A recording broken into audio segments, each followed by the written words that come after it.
औकात है, कौन बोलेगा किसकी औकात है।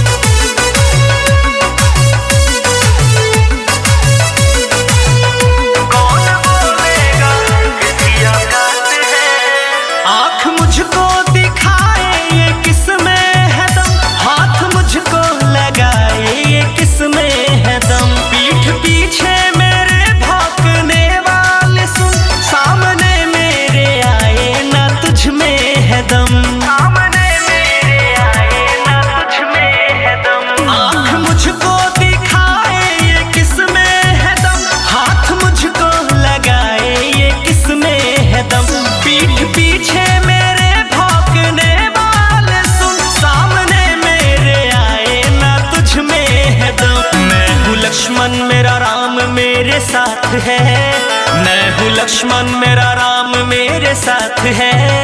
कौन बोलेगा किसकी औकात है, कौन बोलेगा किसकी औकात है।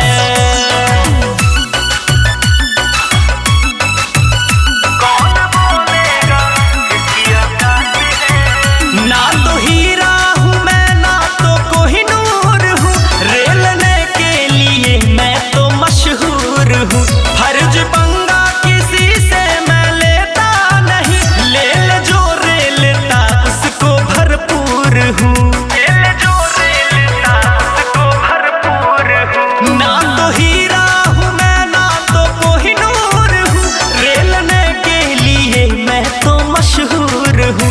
फर्ज पंगा किसी से मैं लेता नहीं, ले ले जो रे लेता उसको भरपूर हूँ। मेरा भाई आनंद लाजवाब है, मेरा भाई कुलदीप लाजवाब है। कौन बोलेगा किसकी औकात है, कौन बोलेगा किसकी औकात